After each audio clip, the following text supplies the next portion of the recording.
વંદે માતરમ. વંદે માતરમ. પહેલા એવું લાગતું હતું કે વરસાદમાં હું અને ગીતા લખી દઈશું. પછી બીજા આવ્યા, મને કે હવે ઘરે જઈને સુઈ જવાશે, પણ સતીશભાઈનો ફોન આવ્યો કે હું પણ આવી ગયો છું. એટલે આવ્યા અને તમે લોકો આ વરસાદમાં કાંતનું ડોક્યુમેન્ટરી ફિલ્મ જોવા આવ્યા એવા દ્વારા તમને બધાને અભિનંદન.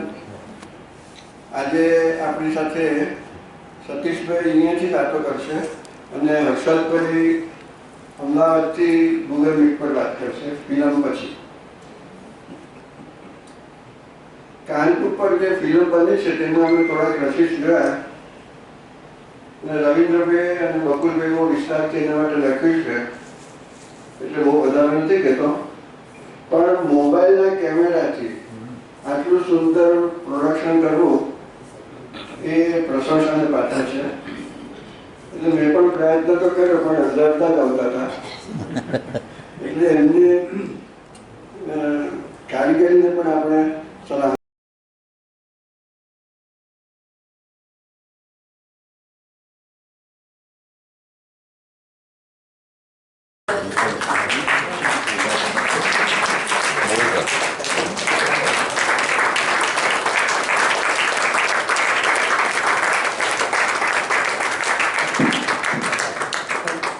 એક જુવાનીઓ 125 વર્ષ પહેલા 125 વર્ષ પહેલાની વાતો લઈને આવે અને 1923માં કાંત ગયા પછીનું જે આખું એની જન્મથી તે અત્યાર સુધીની જે મૃત્યુ સુધીની વાતો 85 મિનિટમાં એની આખી વાત કરી શકે.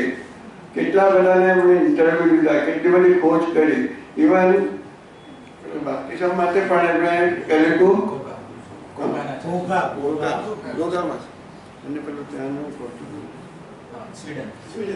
સ્વીડનમાં પણ જઈને સ્વીડનથી પણ એમને બધી માહિતીઓ મેળવી. આ માહિતી મેળવવી સહેલી તો નથી જ, અને આમ જોવા જોઈએ તો માત્ર 8 મહિનામાં કામ.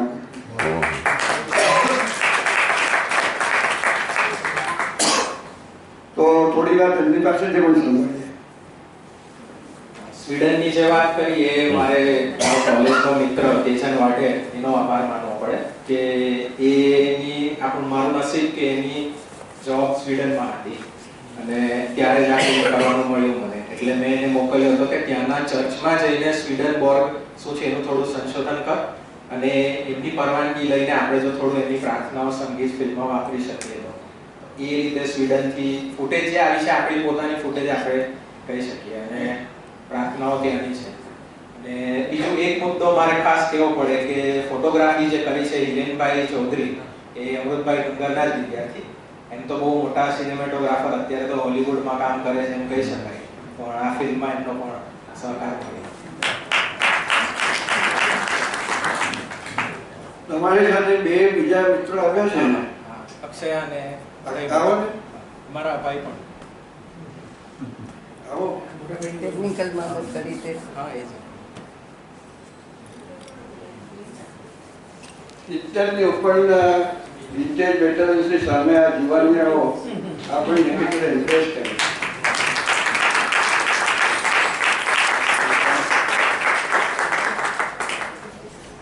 Akshay is from Chennai actually, and she is an architect.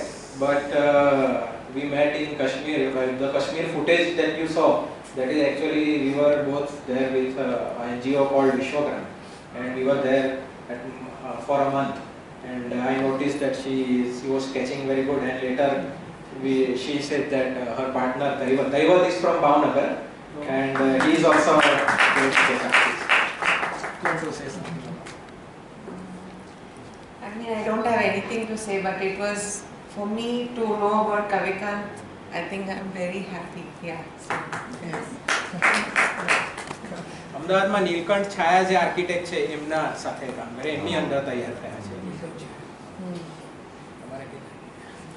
મારા ભાઈનો એક મારે કહેવું પડે કે ફિલ્મ એક મોમેન્ટ પર એવું હતું કે મારા જૂના લેપટોપ પર એડિટ કરી હતી મેં, અને જે દિવસે મારે પૂર્વાલા ફાઉન્ડેશનને મોકલવાની હતી ત્યારે જ લેપટોપમાં ખામી સર્જાઈ અને એવું લાગ્યું કે મારી આખી ફિલ્મ ગઈ મારા હાથમાંથી.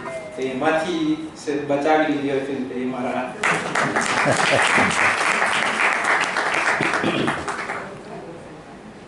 માત્ર મોબાઈલના કેમેરાથી આટલું સુંદર પ્રોડક્શન કરવું એ પણ દાદ માંગી લેવી છે. કવિ કાંતનું જીવનનું ફલક, એમની સાહિત્ય સેવા અને એમના જે સંઘર્ષો, એ બધાની વાત કરવા માટે જો અત્યારના સમયમાં સૌથી યોગ્ય વ્યક્તિ હોય તો સતીશભાઈ વ્યાસ. આટલા વરસાદમાં પણ તેઓ એને પધાર્યા અને એ એમનો આપણા માટેનો કેમ બતાવે છે. એમના ઘણા સ્ટુડન્ટ પણ છે, એમના સંશોધકો પણ છે અહીંયા. તો આપણે સતીશભાઈને સાંભળીશું. આવો ખુરશી આપે. હા, જરૂર. પોડિયમ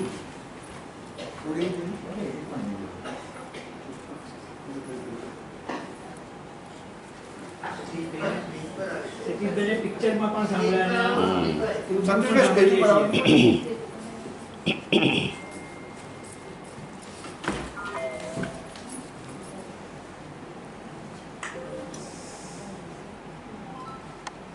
સતીશભાઈ પહેલા બેસો તમે. ના, અમે તમારું પહેલા બહુમાન કર્યું. અરે જરૂર નથી. પણ અમે ગરબામાં મને અહીં બોલાવ્યો એ જ બહુમાન છે, એટલે બીજી કશી ઔપચારિકતાની આપણે જરૂર નથી. ઔપચારિકતા નથી. અને કેટલાક મિત્રો પણ વર્ષોથી પરિચયમાં છે ને એમને જોઈને પણ આનંદ થાય છે. નફીસ આપે.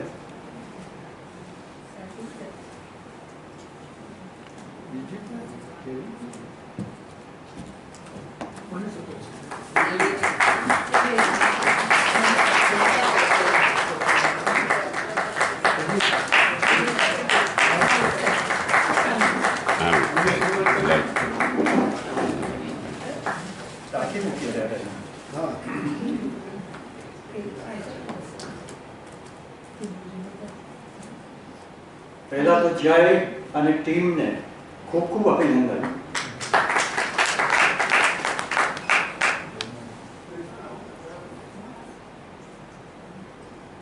આ પ્રક્રિયા શરૂ થઈ ત્યારથી આ ટીમ અમારા સંપર્કમાં હતી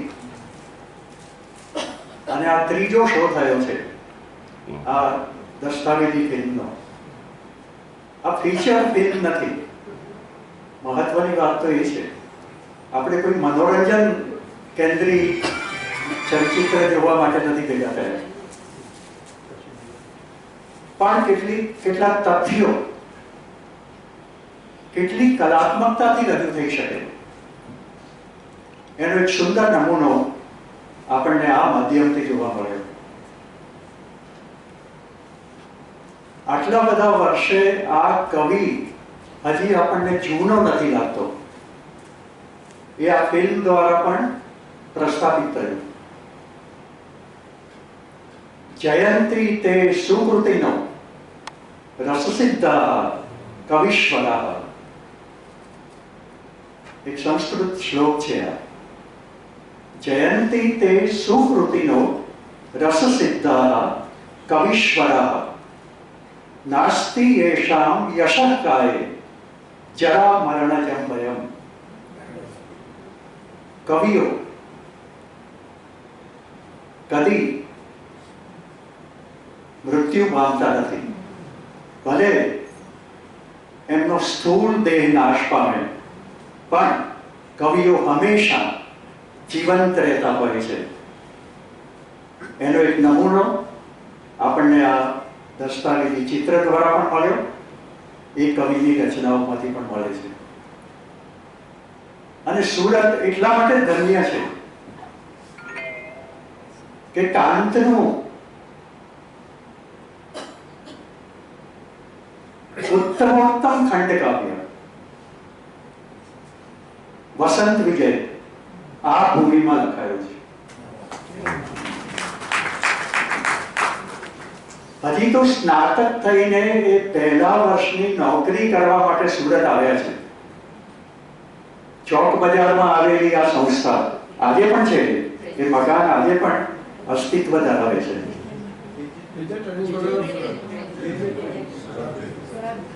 જ્યાં કાંતે 1 વર્ષ નોકરી કરી છે અને એ ગાળા દરમિયાન એમણે આ વસંત વિજય નામનું ખંડ કાવ્ય લખ્યું. આપણને આ દસ્તાવેજી ચિત્રમાંથી એ માહિતી નથી મળતી કે એ કાવ્ય કેમ ઉત્તમ ગણાયું, કે આ ખંડ કાવ્ય શું છે, કેમ કાંત ખંડકાવ્યથી જાણીતા થયા. આ વિગતો પણ આપણે થોડી જાણવી જોઈએ, જે આપણને આ દસ્તાવેજી ચિત્રમાંથી નહીં મળે. પણ આ એક એવો કાવ્ય પ્રકાર છે જે આ કવિની પ્રતિભા સાથે સંકળાયેલો છે. ગઝલ, સોનેટ, ગરબો, નાટક, નવલકથા, આ જે બધા વિભાગો છે ને સાહિત્યના, એને અધ્યાપકો પ્રકારો કે સ્વરૂપો ગણે છે. નવલકથાનો પ્રકાર, વાર્તાનો પ્રકાર, મુક્તકનો પ્રકાર, ગઝલનો પ્રકાર, એમ આ ખંડ કાવ્યનો પ્રકાર. જગતના મોટા ભાગના કાવ્ય પ્રકારો કે સાહિત્ય પ્રકારો જે તે પ્રજાની સાંસ્કૃતિક, સામાજિક, રાજકીય, ધાર્મિક પરંપરામાંથી આવ્યા છે. ગરબો ગુજરાતમાં જ ગવાય, બીજે નહીં, આપણી પરંપરા છે. આખ્યાન આપણી જ સાંસ્કૃતિક, ધાર્મિક પરંપરા છે, એ આપણે ત્યાં જ હોય, બીજે ના હોય. નવલકથા ઔદ્યોગિકીકરણ જ્યારે શરૂ થયું હોય ત્યાંથી જ એ આવી શકે, બીજેથી નહીં આવી શકે. એ પછી ભલે વિશ્વમાં વિસ્તરે. એટલે પ્રજામાં જે સામૂહિક લાક્ષણિકતાઓ પડેલી હોય છે, ધાર્મિક સ્વરૂપની, સામાજિક સ્વરૂપની, એમાંથી આ બધા પ્રકારો અસ્તિત્વ ધરાવે છે. પણ ખંડકાવ્ય એક એવો પ્રકાર છે જે માત્ર કવિની પ્રતિભા સાથે સંકળાયેલો છે. બહુ જ વિરલ એવો આ કાવ્ય પ્રકાર છે જે કાંતની આંતરિક જરૂરિયાતમાંથી ઊભો થયો અને કાંત જવાની સાથે પૂરો થઈ ગયો. લખાયા છે થોડા કાંતની અસરમાં, કાંતની નકલમાં ખંડકાવ્યો આજ સુધી લખાતા રહ્યા આપણે ત્યાં, પણ કાંત જેવા નહીં. એટલે ચંદ્રકાંત ટોપીવાળા સાહેબે, અમારે સાહેબ કહેવા પડે એવા માણસો છે હજી, એમણે એક સરસ વિધાન કર્યું કે કાંત પહેલા અને કાંત પછી ખંડકાવ્યો લખાયા જ નથી. કેમ આ કવિ ખંડકાવ્ય જેવા પ્રકાર પાસે ગયો, આ આપણે સમજવાની જરૂર છે. એ જે સમય છે જેનો આમાં ઉલ્લેખ થયો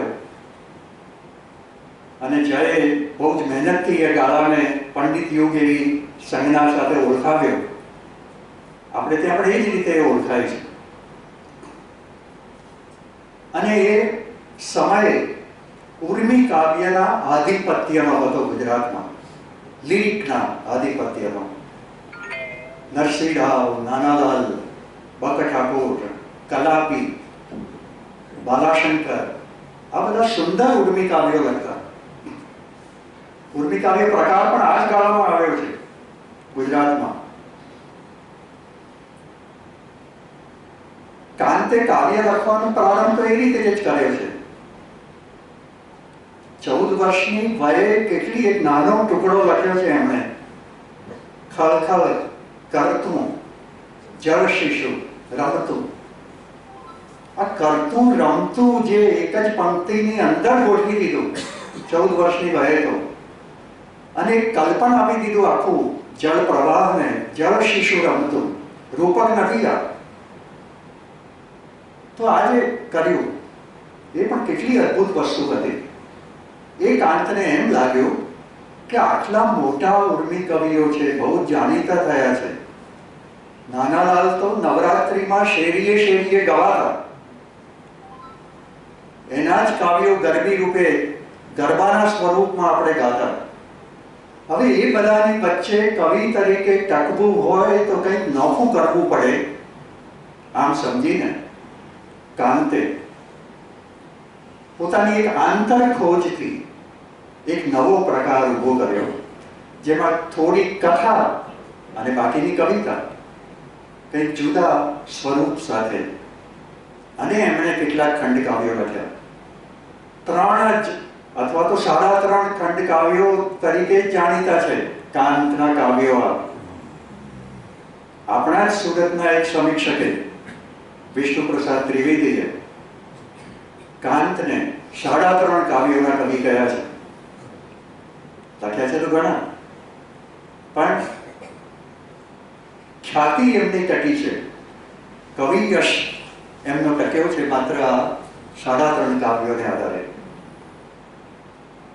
મારા જેવો હજુ સાગર અને શશી નામનું ઉર્મી કાવ્ય એમાં ઉમેરે જ, જેમાં પ્રારંભમાં જ જેનો ઉલ્લેખ થયો. કાંતને કેટલાક ઓબ્સેશન્સ છે, વળગણો છે. એમાંનું એક મોટામાં મોટું વળગણ ચંદ્રનું છે, વારંવાર એમની કવિતામાં આવે છે. બીજું એક વળગણ એમને કુસુમ શબ્દનું છે. પંડિત યુગમાં ફૂલ માટે કુસુમ શબ્દ વપરાતો આ કાળમાં. પછી યુગ બદલાય છે ને, સાહિત્યના વિદ્યાર્થીઓને તો યુગના નામ ખબર હોય કે પંડિત યુગ પછી કયો યુગ આવે, પણ બીજા બધાને ના પણ ખબર હોય. એ પછી ગાંધી યુગ આવે છે, ત્યારે કુસુમ શબ્દ વપરાતો જ નથી, જતો રહ્યો છે. પુષ્પ શબ્દ આવી ગયો છે. પુષ્પ થઈ આવીશ તારી પાસમાં, કે પુષ્પો મારી કવિતાના તાજા તાજા શબ્દો. કાંતના સમયમાં બધા જ કુસુમ શબ્દ વાપરે છે. કુસુમ માળા નરસિંહ રાવનું તો કાવ્ય સંગ્રહ છે. એમ કાંતને પણ કુસુમ શબ્દ ગમે છે. સ્નેહ ઘન કુસુમ વન વિમલ પરિમલ ગહન. સાગર અને શશીમાં આવતી એક પંક્તિ છે, સ્નેહ ઘન કુસુમ વન વિમલ પરિમલ ગહન. ગાંધી યુગ જાય છે, પછી અનુગાંધી યુગ આવે છે. ગાંધી પછીનો સમય આવે છે, ત્યારે પુષ્પ સમય પણ જતો રહ્યો છે, ફૂલ આવી ગયો છે.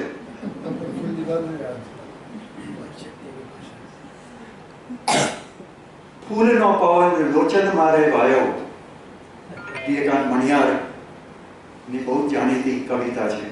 ફૂલનો પવન લોચન મારે વાયો, કે આટલા ફૂલો નીચે ને આટલો લાંબો સમય ગાંધી કદી સૂતો નથી.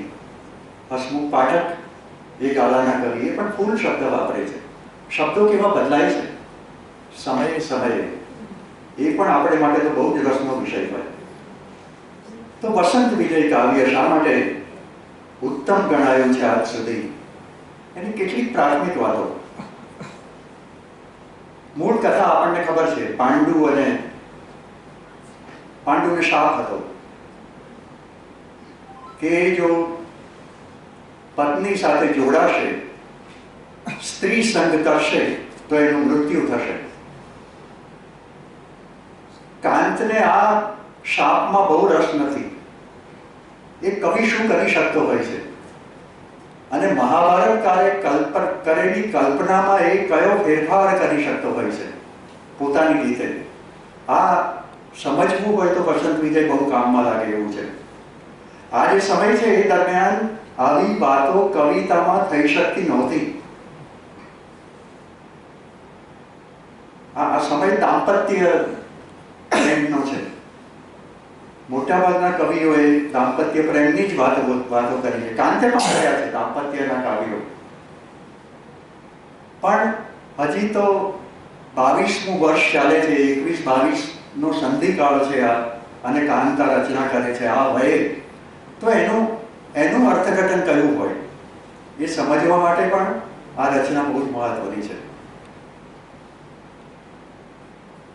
વસંત ઋતુ જો શીર્ષક આપ્યું છે વસંત વિજય, આજે આખું કાવ્ય છે એમાં પાંડુ શબ્દ એક જ વાર આવે છે.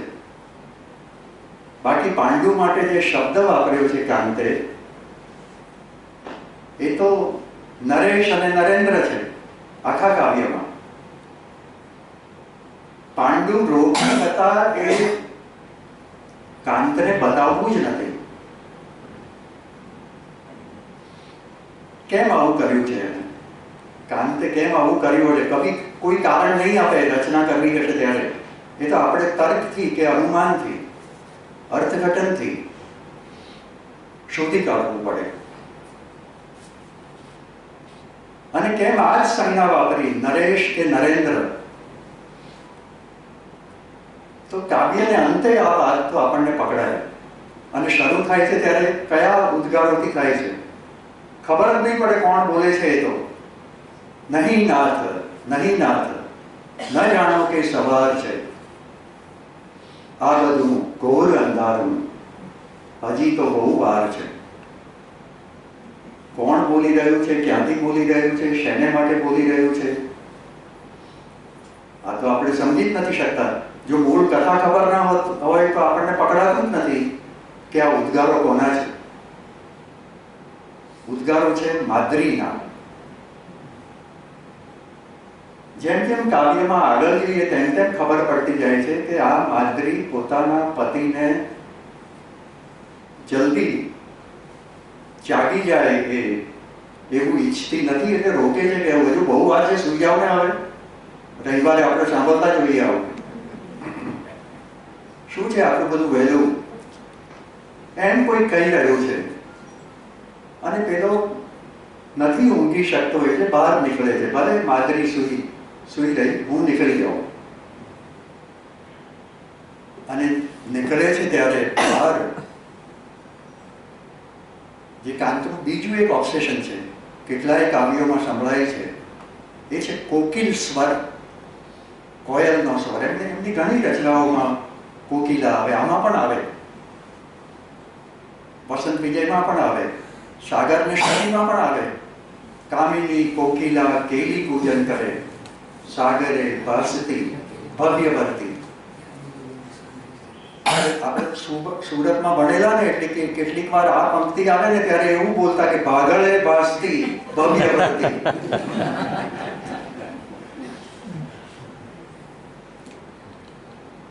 તો કોકિલાનું પણ એમને જરા વળગણ છે. એ સ્વર સંભળાય છે અને જુએ છે કે વસંત ખીલી રહી છે.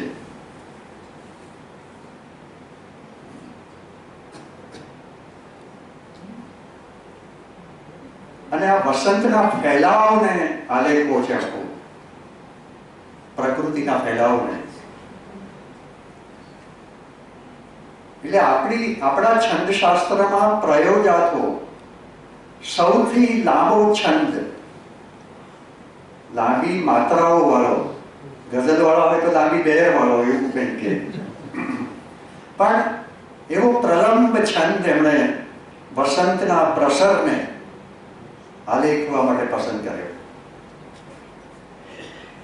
શ્રદ્ધા નામનો. ધીમે ધીમે છટાથી કુસુમ રહી રહી ડોલતો વાયુ વાય, ચોપાસે વલ્લીઓથી પરિમલ પ્રસરે, નેત્રને તૃપ્તિ થાય.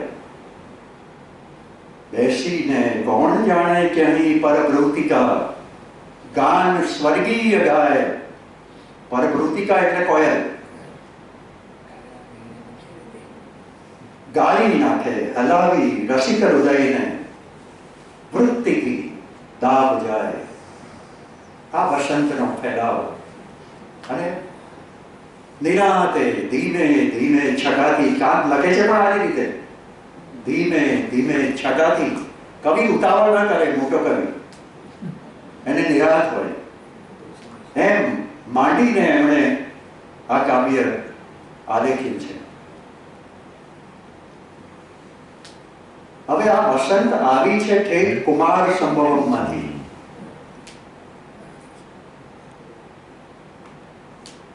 કાલિદાસે કુમાર સંભવમ લખ્યું. એમાં પેલો પ્રસંગ આવે છે કે શંકર અને પાર્વતી પાસેથી દેવતાઓને એક સંતાન જોઈતું હતું, એટલે વસંત અને કામદેવને મોકલ્યા. આ બહુ જાણીતી કથા છે. અને પછી વસંત પોતાનું સામ્રાજ્ય વિસ્તારે છે અને કામદેવ પોતાની લીલા પંચબાણ લઈને બેઠા છે. કામદેવને પંચશર કહેવાય છે. એ 5 પુષ્પોના બાણ છોડે એટલે એમણે તૈયારી બરાબર કરી દીધી છે. અને એ વખતે શંકરની આંખ ખુલે છે. તપોભંગ કરવા માટે આવ્યા છે, શંકરને વિચલિત કરવા, જેથી કરીને પાર્વતી સાથે જોડાય અને દેવતાઓને તારકાસુરનો વધ કરવા માટે જે બાળક જોઈએ છે એ પ્રાપ્ત થાય.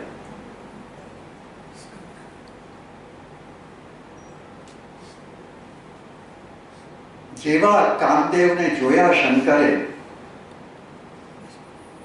અને ત્રીજું નેત્ર ખોલ્યું પોતાનું. આ ક્યાંથી આવી ચડ્યો મને વિચલિત કરવા માટે?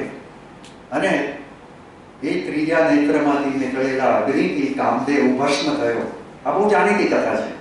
એ પછી અનંત તરીકે ઓળખાયો.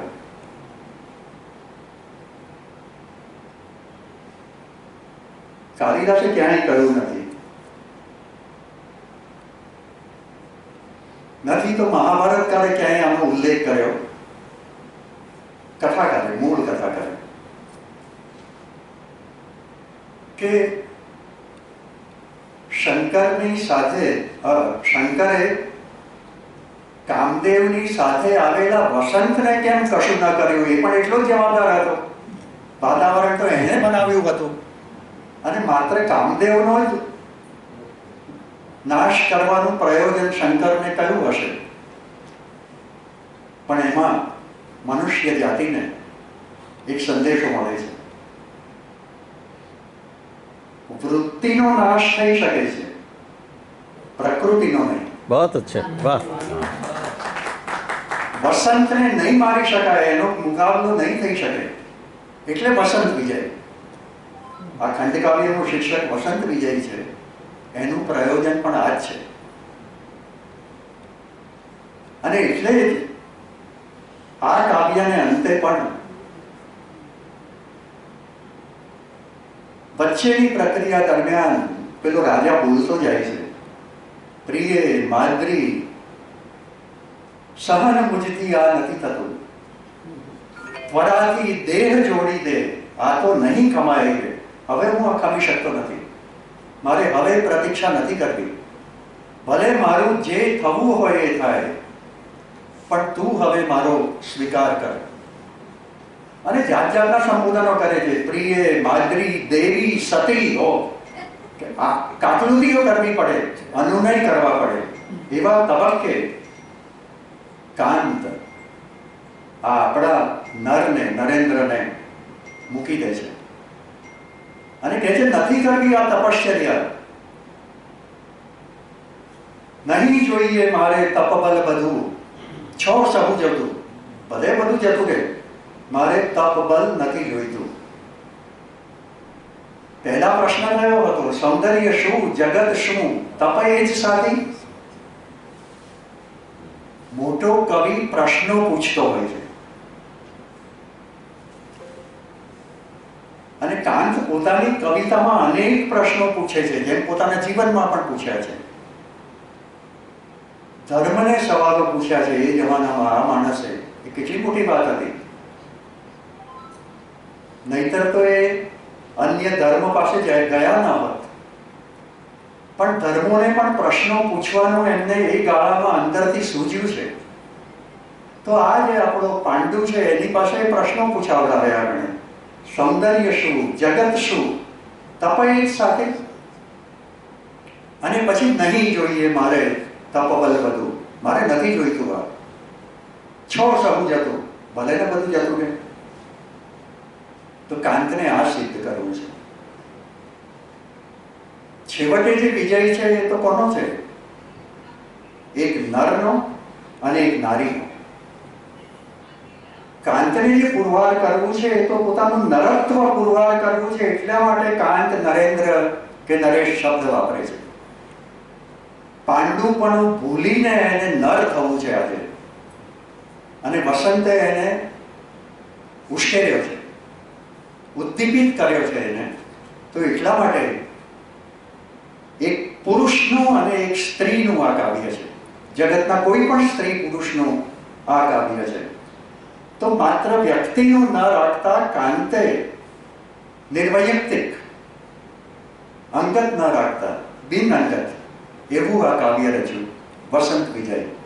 અને એટલે અંદરથી જ વિશ્વાસ ઊભો થયો કે મારું નામ ગુજરાતના સાક્ષર મંડળમાંથી સહેલાઈથી કાઢી શકાય એવું નથી.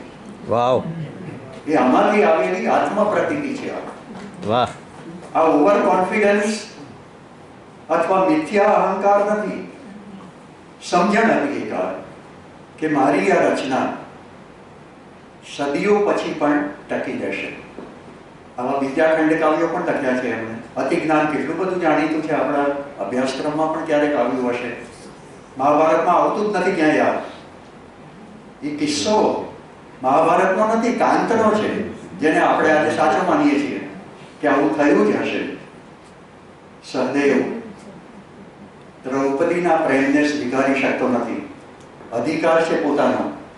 એક જગ્યાએ નરત્વ પુરવાર કરવા માટે પ્રયત્ન કરતો નર છે, અને બીજી જગ્યાએ અધિકાર છે, સહેલાઈથી કરી શકાય એવું છે, અને ન કરતો બીજો નાયક છે સહદેવ. નથી થઈ શકતું કે નથી કરવું એને, કેમ કે એને દેખાયું છે કે આવતીકાલે દ્રૌપદીનું વસ્ત્રહરણ થવાનું છે અને મારાથી કહી શકાતું નથી. અને જે પ્રશ્ન જે ઊભો કર્યો છે, ફરી પાછો કાંતનો પ્રશ્ન, કરાય શું નિષ્ફળ જ્ઞાન સર્વ આ. વાહ, એ પોતાની જ્યોતિષ વિદ્યા જાણતો હતો પણ કહી શકે એવી સ્થિતિમાં નહોતો, બંધાયેલો હતો વચનથી. અને અત્યારે તો ઘણા સર્જકોની આ સ્થિતિ છે, જ્ઞાનને પ્રગટ કરવા જાઓ તો દુઃખી થવાય એવું છે, પ્રશ્ન પૂછવા જાઓ તો મુશ્કેલીમાં મુકાય એવું છે. કરાય શું નિષ્ફળ જ્ઞાન સર્વ આ, થનાર વસ્તુ નવ થાય અન્યથા એમ કરીને માંડી વાળવું. જે થવાનું છે ભલે ન થાય, નકામું થવાનું નથી. તો અતિજ્ઞાન પણ પોતાની કલ્પનાથી કરેલો એક સરસ વિષય છે. કાંત આવું માનતા કે કવિઓને છૂટ લેવાનો અધિકાર છે, ધાર્મિક બાબતો સાથે ફેરફાર કરવાનો અધિકાર છે, ઇતિહાસ સાથે છૂટછાટ લેવાનો અધિકાર છે. સલીમ શાહ નાટકમાં એમણે અકબરના દીકરા સલીમને અને પ્રતાપની દીકરી અશ્રુમતીને પ્રેમમાં પડતા બતાવ્યા. આ ક્યાંય નથી ઇતિહાસમાં. એમને હવે આજે જો આવું કરવા જઈએ ને તો બહુ જોખમો થાય એવું છે, પણ કાંતે એના સમયમાં આ કર્યું. આ આઝાદી પહેલાનો ગાળો છે બધો, ત્યારે લોકો વધારે આઝાદ હતા. વાહ, વાહ, વાહ. એ ગાળો છે આ. અને એમણે પછી એમને સામનો કરવો પડ્યો હતો. સમાજનો સામનો સર્જકોને કરવો પડતો હોય છે અનેક વાર, અનેક રીતે. ત્યારે કાંતે જવાબ આપેલો એ બહુ જ અદભુત હતો કે મારે કલા સિદ્ધ કરવા માટે જો ગમે તેવા નાતરા કરવા પડે તો એ હું કરીશ. આવો એક પત્રમાં કાંતનો આવો જવાબ છે. બહુ અદભુત પત્રો લખ્યા છે કાંતે. કાંત માલા એ બાકા ઠાકોરનું આખું મોટું દલદાર એવું સંપાદન છે, જેમાંથી કેટલીય વિગતો જઈને મળી છે. આ બધું ન હોત તો આનું શું થયું હોત? કેટલા બધા જ પુસ્તકો આજે મેળવી શક્યા, કેટલાક તો અમને નથી મળ્યા શોધતા શોધતા. એ એમણે વડોદરાથી મેળવ્યા, કેટલાક ભાવનગરથી મેળવ્યા, કેટલાક ગુજરાત વિદ્યાપીઠમાંથી મેળવ્યા. વાહ, ખાસો પરિશ્રમ કર્યો છે એમણે. અને હવે એમનું લક્ષ્ય તો એવું છે કે આ બધા જ છપાય એક સાથે, જે આજે મળતા જ નથી. કેટલું ગંજાવર કામ કર્યું છે. શિક્ષણનો ઇતિહાસ, મજૂરી પણ બહુ કરી છે, બિનજરૂરી મજૂરી પણ એ વખતે પૈસા માટે કાંતને કરવી પડી છે. કેટલાય અનુવાદો કરવા પડ્યા છે, સામયિકો ચલાવવા પડ્યા. નંદકુંવરબાને નામે કાંતે જ બધી મહેનત કરી છે. પણ આ તો એવું હોય છે ને કે છાપું નીકળે શેઠને નામે અને મહેનત કરતા હોય રિપોર્ટરો કે તંત્રીઓ. બકુલભાઈને કે રવિન્દ્રભાઈ જેવાને તો આ ખબર છે.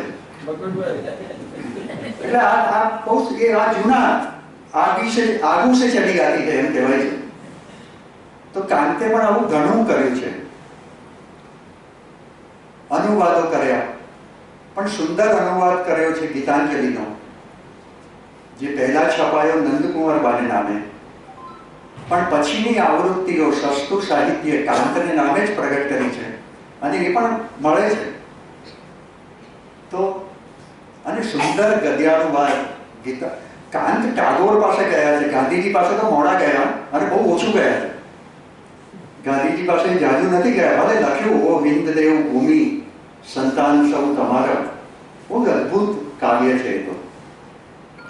તો આ પ્રકારની ઘણી રચનાઓ કાંતે કરી છે. સાગર ને શશી લખ્યું ને એ તો ફરમાઈશી રચના છે અને સત્ય કાવ્ય છે આ. કાંતે ખ્રિસ્તી ધર્મ અંગીકાર કર્યો, ચૂપચાપ ખ્રિસ્તી ધર્મમાં આસ્થા રાખીને બેસી ગયા હોત ને કોઈને કહ્યું ના હોત તો કઈ વાંધો ના હોત. ઘણા અત્યારે આજે એવું કરે છે. ધર્માંતરિત થયેલી વ્યક્તિઓ પણ આવું કરતી હોય છે. પણ આ માણસ અંદરની હિંમત કેટલી બધી હશે. સામે પૂરે તરવૈયા હતા કાંત. કલાકો સુધી પાણીમાં પડી રહેતા, મૃતદેહની જેમ ઘોડેસવારી કરતા. મજબૂત છે આખો માણસ, અંદરથી, અંદર બહાર બંનેથી. પણ નક્કી કર્યું કે જે ધર્મમાં શ્રદ્ધા બેઠી છે એ હું જાહેરમાં સ્વીકારીશ. વટાળ પ્રવૃત્તિથી નથી ગયા. માત્ર વાંચ્યું અને તુલના કરી મનમાં અનેક ધર્મોને. આ સમયે એવા અનેક આપણા યુવકો છે જે ધર્મશાસ્ત્રો વાંચીને બેઠેલા. મણિલાલ નભુભાઈ દ્વિવેદી, કલાપી, કાંત. કલાપીને તો કુરાનનો અનુવાદ કરવો હતો. 26 વર્ષે તે મૃત્યુ પામ્યા છે અને કેટલાક શબ્દોના, કેટલાક ઈરાની શબ્દોના, કેટલાક અરેબિક શબ્દોના અર્થ કલાપીને મૂંઝવતા. તો એ મણિલાલ નભુભાઈ દ્વિવેદીને પત્ર લખે છે કે મને અહીંયા મૂંઝવણ થાય છે, તમે આનો અર્થ મને મોકલો તો વધારે સારું. કઈ જિજ્ઞાસા હશે આ માણસોની, એ પણ આપણે વિચારવા જેવું છે. કાંત સાથે ચર્ચાઓ ચાલે છે કલાપીની પત્ર વ્યવહારમાં. અદ્ભુત પત્રો લખાયા છે આ ગાળામાં. એનો પણ અભ્યાસ કરીએ તો બહુ જ આનંદ થાય એવું છે. અને હવે તો પત્રો ગયા,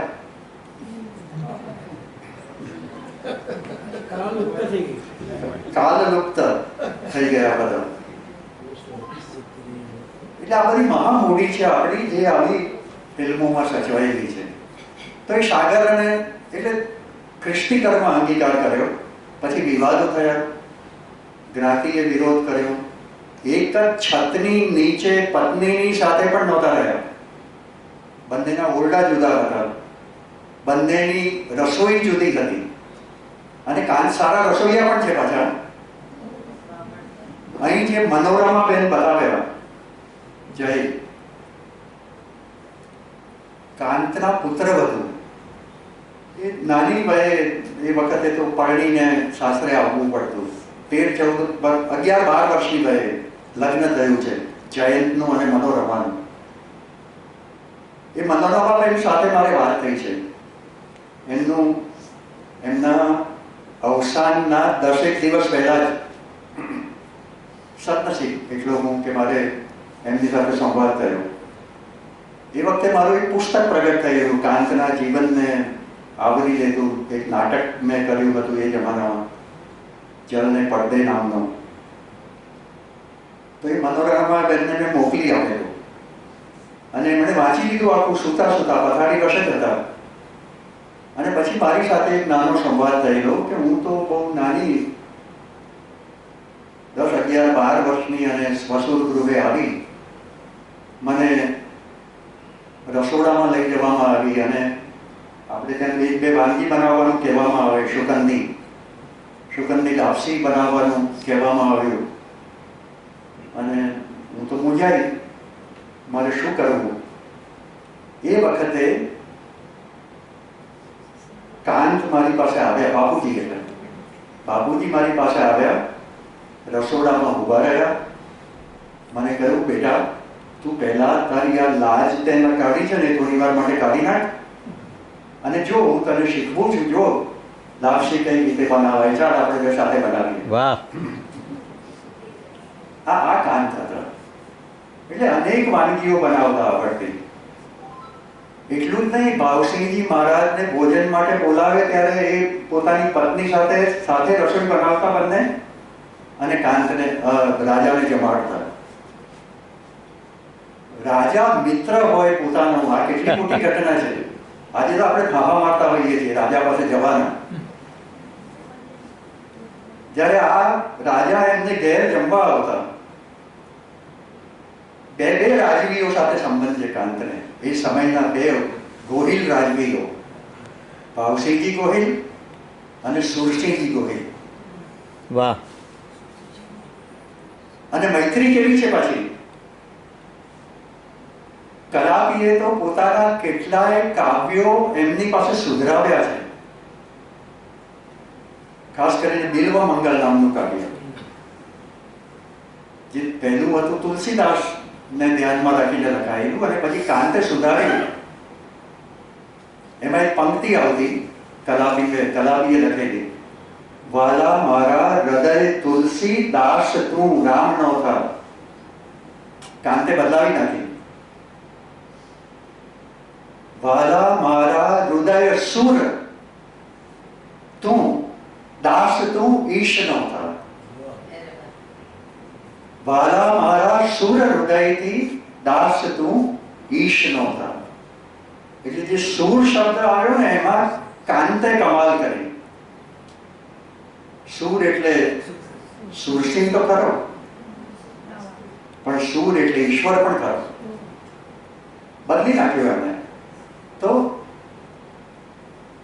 કાંત કલાપી જેવા રાજવીનો શબ્દ બદલી શકતા અને ભાવસિંહજીનો સૂર બદલી શકતા. એ સંગીતના જાણકાર હતા અને કાંતને સિતાર વગાડતા આવડતું, જે પ્રાણલાલના મૃત્યુ વખતે એમણે છોડી. કેમ કે પ્રાણલાલે એક ફરમાઈશ કરેલી એની અંતિમ ક્ષણો પહેલા કે મને સિતાર સંભળાવો, અને કાંતે સિતાર વગાડવાની શરૂ કરી અને પ્રાણલાલ મૃત્યુ પામેલા. અને પછી એમણે સિતાર છોડી. આજથી સિતાર છોડી, હવે એ કોઈને માટે નહીં વાગે, પણ સંગીત પણ જાણતા. એટલે એક રાજાનો એ શબ્દ સુધારે છે અને એક રાજાનો સૂર. ક્યા વાત. આખી જેવી તેવી હિંમતનું કામ નથી ને. બબ્બે રાજવીઓને આ રીતે ઠેકાણે લાવવાનું કામ કાંતે કર્યું છે. તો આવો એક મોટો કવિ, એક ગાળાનો ઉમદા મનુષ્ય. ગદ્ય પણ આપણે જોયું કેટલું બધું લખ્યું છે, મજૂરી કરી છે એમ કહો ને. એ શિક્ષણનો ઇતિહાસ બીએડ વાળા સિલેબસમાં નથી રાખતા, એજ્યુકેશન કોલેજ વાળા. સંદર્ભ ગ્રંથોમાં ક્યાંય શિક્ષણનો ઇતિહાસ ક્યાંય નહીં દેખાય એજ્યુકેશન કોલેજમાં. ખબર જ નથી કેટલાકને તો કે આટલું ગંજાવર કામ આ કવિએ કર્યું છે. હવે આપણે જોઈએ કે પુનર્મુદ્રણ ક્યાં સુધી પહોંચાડે છે મિત્રો, અને બધા મદદ કરશે. ગુજરાતમાંથી સાહિત્ય પરિષદ કરશે, અકાદમી કરી શકશે ગુજરાતની, અને કરવા જેવું આ કામ છે કે કેટલું બધું કામ એમાં અબ્રાહમ લિંકનનું ચરિત્ર હોય. તો આ સરસ કામ આ નિમિત્તે આપણને થયું. મેં જરા લાંબુ ખેંચ્યું છે આ ભોજનની નજીક જઈએ છીએ ત્યારે, પણ મને એમ લાગે છે કે આવી પ્રતિભાઓ વિશે આપણે હંમેશા મનન કર્યા કરવું જોઈએ. એને વારંવાર જુદી જુદી રીતે જુદા જુદા સંદર્ભમાં યાદ કર્યા કરવા જોઈએ, જેથી કરીને એ વારસો જીવતો રહે. આ ઇતિહાસ છે આપણો સાંસ્કૃતિક ઇતિહાસ, માત્ર ડાયનેસ્ટી હિસ્ટ્રી નહીં. રાજવંશીય ઇતિહાસ નહીં, પરિવારવાદી ઇતિહાસ નહીં, બહુ સરસ. વાહ આજે આપણો ઇતિહાસ છે.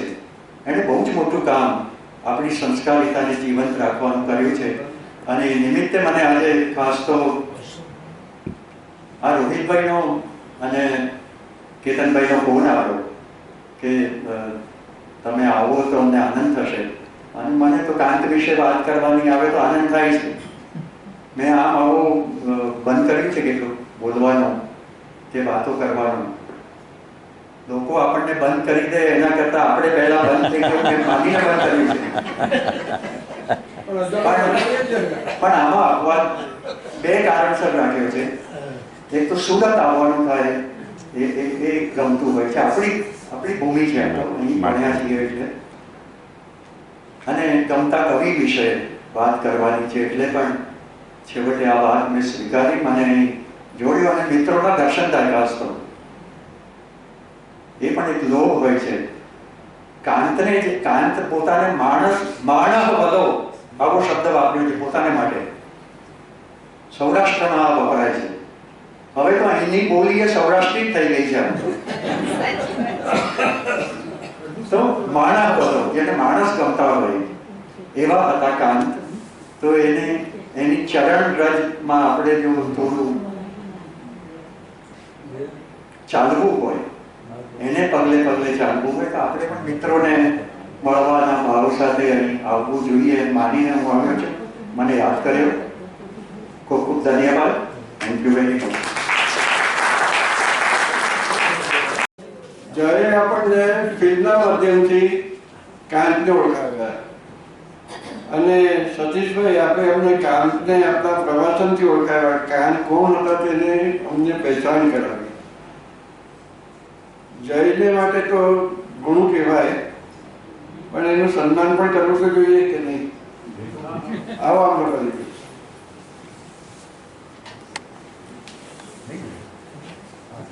Poetic documentary. હા, એક પોએટની પોએટિક ડોક્યુમેન્ટરી. અમરપાલીબેન જરીક કેમેરાનું ધ્યાન રાખજો.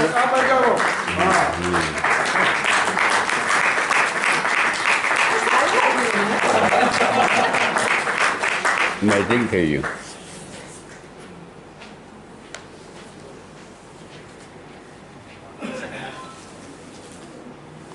બીજા બે વ્યક્તિઓને યાદ ન કરું તો નમૂનો કહેવાય. એટલે એ એક તો વિનોદભાઈ જોશી કે જેમણે કાંતની કવિતાઓનું અદ્ભુત કાવ્યવાદ છે. વાહ. એ હાલ ઓસ્ટ્રેલિયા છે એટલે એમને પણ આમંત્રણ ને બધું અપડેટ આપતો રહું છું, પણ સ્વાભાવિક છે ના આવી શકે. અને બીજા કમલભાઈ જોશી જેમણે જળને પડદે સતીશભાઈ વાસ્તુ નાટક એના મુખ્ય કાંત જે પાત્ર ભજવ્યું એમણે જે કાંતનો અવાજ છે આ ફિલ્મમાં એ એમનો જ છે. એ બંનેનો આભાર. એ આવી શક્યા હોત પણ એનું ટ્રાવેલિંગ ચાલુ હોય છે એટલે નથી આવી શક્યા. નમસ્કાર. નમસ્કાર.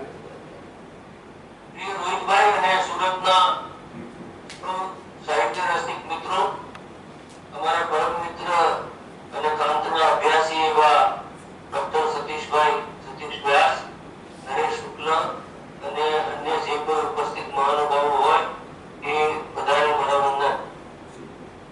આજે એક સારો અવસર છે કે તમે બધાએ કાંત વિશેની ફિલ્મ જોઈ, જે મેં નથી હજી જોઈ, મારે જોવાની બાકી છે. તો તમે સદભાગી એટલા કે તમને ફિલ્મ જોવા મળી. રોહિતભાઈએ મને કહ્યું કે આ પ્રસંગે તમે કઈ વાત કરો, તો મને થયું કે કાંતની કવિતા વિશે જ વાત કરીએ તો વધારે સારું, કારણ કે મુખ્યત્વે તો કવિ જ હતા. આમ તો તમે ફિલ્મ જોઈ છે એટલે હવે કાંતમય વાતાવરણ થઈ ગયું હશે, તો આ એમની કવિતામાં પ્રવેશવાનું સરળ બનશે. કાંત આપણી ભાષાના એક અદ્ભુત ઉત્તમ કવિ હતા. કાંત વિશે નામનું એક પુસ્તક છે રઘુરાય હજારિયાએ લખ્યું છે. એમાં એમણે કાંતના દેખાવ વિશે વાત કરતા લખ્યું કે કાંતનો દેખાવ ખૂબ પ્રભાવક હતો. ઠક્કર એટલે કે મજનુ એમણે પણ નોંધેલું કે ભૂરો લાંબો કોટ, એવા જ રંગનો પાટલો, માથા પર પોપટિયા રંગનો રેશમી ફેટો, ગરદન પર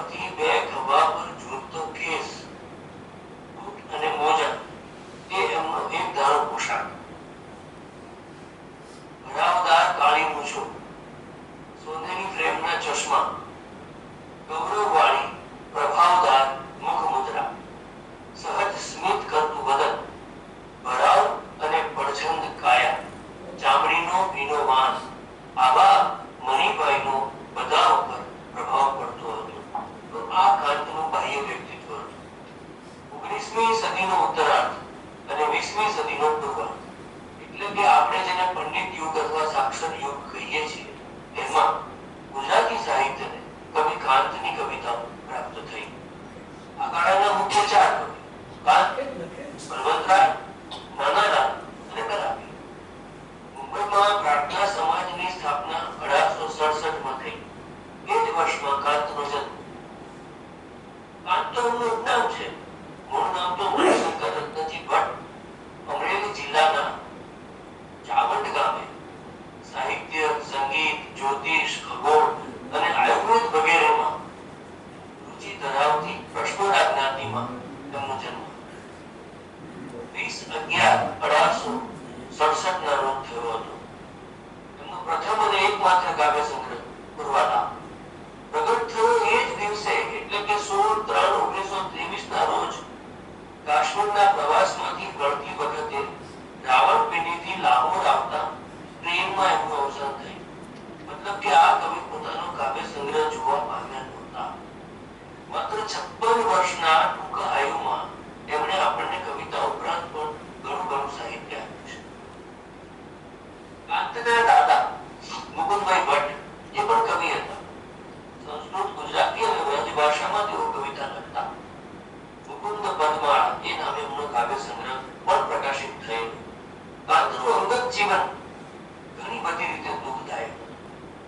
એમની 11 વર્ષની ઉંમરે જ પિતાએ સ્વર્ગવાસ કર્યો હતો.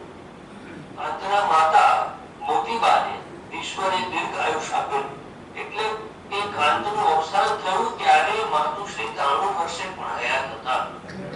કાંતનું લગ્ન 15 વર્ષની ઉંમરે જટાશંકર કેવળરામ વૈદ્યની પુત્રી કાંત જેને નદી કહેતા તે નર્મદા સાથે થયું. 1891 યુવાન વયે આ નર્મદાનું અવસાન થયું. સરળ, સુંદર, સુશીલ અને પ્રેમાળ નદીના અવસાને કાંતને અત્યંત વિચલિત કરી દીધા હતા. વિદુર, કુરંગ અને વિપ્રયોગ જેવા કાવ્યો આ નર્મદાને અનુલક્ષીને લખાયેલા. વિદુર કુરંગમાં કાંત લખે છે કે કદી સ્મરણ આવતા રુધિર નીર નેત્રે ઝરે દયા સ્વજનને ન થતા વદન પાસ પાણી ધરે. અહીં સ્વજન એ સખી સ્વજન એકલી ધૂળ હતી. સહસ્ર શબ્દ શલ્યમાં હૃદયની પથારી હતી. તો વિપ્રયોગ નામના કાવ્યમાં કાંત કહે છે આકાશે નીલે તારા એની એ જ્યોત્સનાની ધારા તરુણ નિશા એની એ તારા ક્યાં છે એની એ તારા ક્યાં છે એની એ શું એ હાવા નહીં જોવાની નાખરડી શું નહીં લોવાની ત્યારે ત્યારે શું રોવાની તારા એની એ.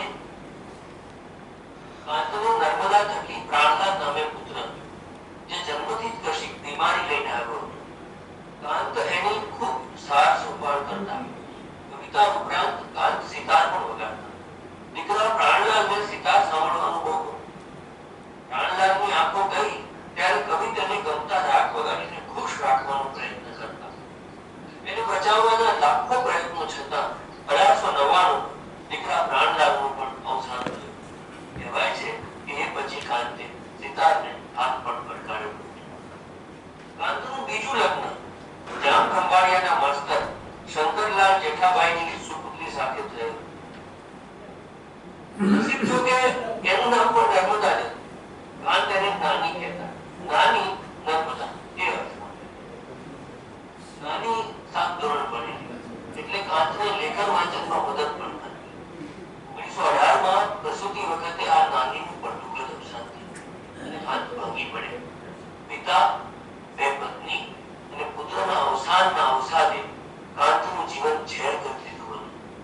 આ સિવાય પણ કાંતની તાવણી ઓછી નહોતી થઈ. માણસના જીવનમાં પ્રેમ અને ધર્મ આ બે એવી બાબતો છે કે જેના આધારે ટકી જવાય. પણ કુસુમ સરખા કાંતની કુંડળીમાં આમાંનું એકેય સુખ નહોતું. પોતાના દરબારમાં જેટલા દુઃખો હોય તે બધા જ ઈશ્વરે એકલા કાંત ઉપર રાખ્યા હતા. તેમ છતાં સત્યની ઉપાસના કરવી એ કાંતનો મૂળભૂત અને સહજ સ્વભાવ હતો. પોતે તર્કશાસ્ત્ર અને નીતિશાસ્ત્ર જેવા વિષયમાં BA થયા હતા. એટલે સ્વાભાવિક જ એમની બૌદ્ધિક ક્ષમતા ઘણી ઊંચી હતી. આ બધાને કારણે કોઈ એવું ધારવાની જરૂર નથી કે કાંત માત્ર પોથી પંડિત હતા. એમનો જીવન રસ પ્રબળ હતો.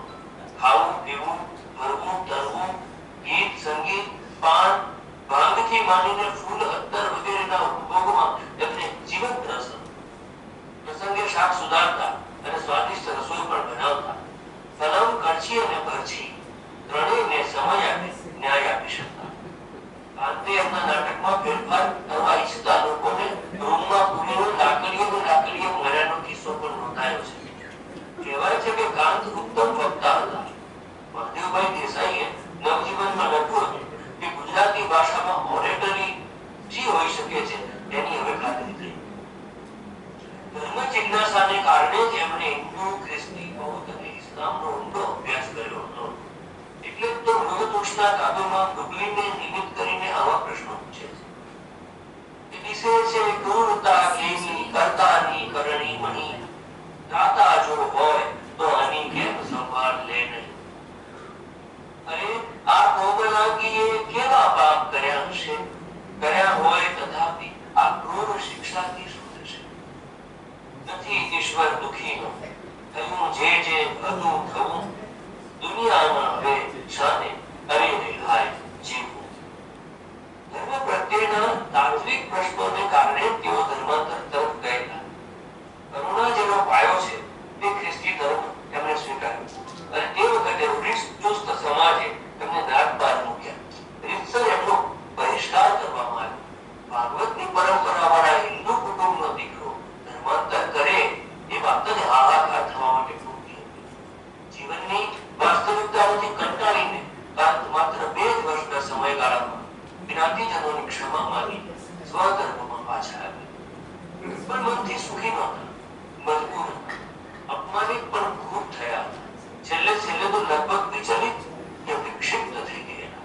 એમનો કાવ્ય સંગ્રહ પૂર્વાલાપ પણ બળવંતરાય ઠાકોરના પ્રયત્નથી રામલાલ વી પાઠકના સંપાદનમાં પ્રગટ થઈ. અંતે કેટલીક વાર્તાઓ, નાટકો, ચરિત્રો, સંસ્મરણો, ચિંતનાત્મક નિબંધો, કેળવણી વિષયક લેખો અને અન્ય પ્રકારનું ગદ્ય સાહિત્ય પણ કરવું છે. પરંતુ અત્યારે આપણે એ વાતમાં જતા નથી. આપણે કવિ કાંત ઉપર ફોકસ કરીએ છીએ. એક સમયે આપણે ત્યાં પ્રશ્ન થયેલો કે કાંત કવિ મોટા કે સ્નેહી મોટા? એવી રીતે જોઈએ તો આ પ્રશ્ન નિરર્થક છે. કેમ કે કાંત સ્નેહી ના હોય તો કવિ ના હોય, અને કવિ ના હોય તો સ્નેહી પણ ના હોય. બંને બાબત એમના વ્યક્તિત્વ સાથે અવિનાભાવી સંબંધે જોડાયેલી છે. પ્રેમ અને સચ્ચાઈ એ એમનો સ્વભાવ હતો. કાંતે પોતાની કવિતાના 2 સંગ્રહ કરવા ધારેલા. એક તે પૂર્વાલાપ અને બીજો ઉત્તરાલાપ. પૂર્વાલાપમાં પ્રણય અને પ્રકૃતિના કાવ્યો અને ઉત્તરાલાપમાં હિન્દુ ધર્મ, બ્રહ્મો સમાજ, પ્રાર્થના સમાજ, થિયોસોફી અને ખ્રિસ્તી ધર્મના વ્યાસંગે કરીને એમણે કરેલું ચિંતન અને તત્વજ્ઞાન વગેરે આવતું હોય એવા કાવ્યો મૂકવા એવી એમની મૂળ યોજના હતી. પરંતુ કાવ્યોની એક તો ઓછી સંખ્યા, બધી મળીને 105, અને કાંતની માનસિક પરિસ્થિતિને કારણે એ શક્ય ન બન્યું. અને આપણને એમનું એકમાત્ર કાવ્ય સંગ્રહ પૂર્વાલાપ મળ્યો. આજે 100 વર્ષે પણ વિના સંકોચે કહી શકાય કે કાંતની કવિતા એ ગુજરાતી કવિતાનું શિખર છે. આપણે ભોજન માટે જઈએ પહેલા સામાન્ય રીતે તો આપણે એટલું આભાર વિધિ નથી કરતા, પણ આજે રવિન્દ્રભાઈ પણ છે તો રવિન્દ્રભાઈ આભાર વિધિ. નમસ્કાર, હું હર્ષદ ત્રિવેદીની જગ્યાએ છું. એ ના બોલે તો હું બોલે માની લો. આપણે સીધી સાદી મનોરંજક ફિલ્મો જોતા જોતા કાંત સુધી આવ્યા છે. આટલો ફેરફાર એ આપણી ક્લબને માટે પણ એક ગૌરવવંતી ઘટના. ફિલ્મો દેવતાની જતા હતા, વાતો થતી હતી. ત્યાંથી આપણે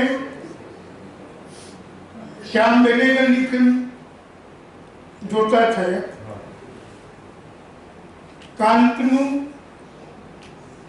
આ એક ફિલ્મીકરણ જે રીતે જય કોલિયાએ કર્યું છે, તો એના વિશે જે કહેવાનું છે મેં કહ્યું છે. પણ જે ફિલ્મોમાં પણ ના આવે ને શબ્દમાં જ હોય એવો એક કવિ કેવી રીતે ઉઘાડવો, એ કામ સતીશ વ્યાસે કર્યું છે.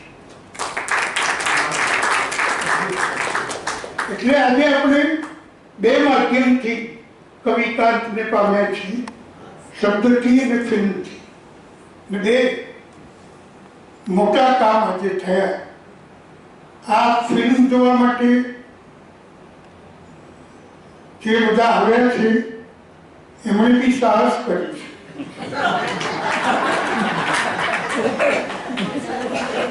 એટલે આપણે એવું કહી શકીએ કે બહુ વરસાદને કારણે લોકો ઓછા આવશે, પણ વરસાદ ન હોત તો આટલા જ આવશે.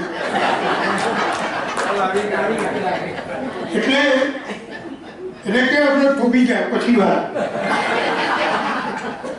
એટલે બે કામ આજે આપણે થઈને ત્રીજું કામ હર્ષદ ત્રિવેદી હવે કરશે, એનો એડવાન્સમાં આભાર માનું. ને વધારે મહત્વની વાત એ છે કે રોહિતભાઈ એ ફિલ્મથી સાહિત્ય તરફ પણ આવ્યા છે. તો આ બધા જે મોટા ફેરફારો કેટલાક થયા છે એ કોઈ વરસાદમાં આગાહી થાય એના કરતાં જુદા અકલ્પનીય છે. એના માટે હું એમને પણ અભિનંદન આપું, એનો આભાર માનું. અને ફરી એક વખત હર્ષદનો, સતીશભાઈનો, જય ખોડિયાનો આભાર માનું. અને તમે બધા વરસાદે ને વગર વરસાદે પણ આટલા આવ્યા એનો આનંદ. Thank you.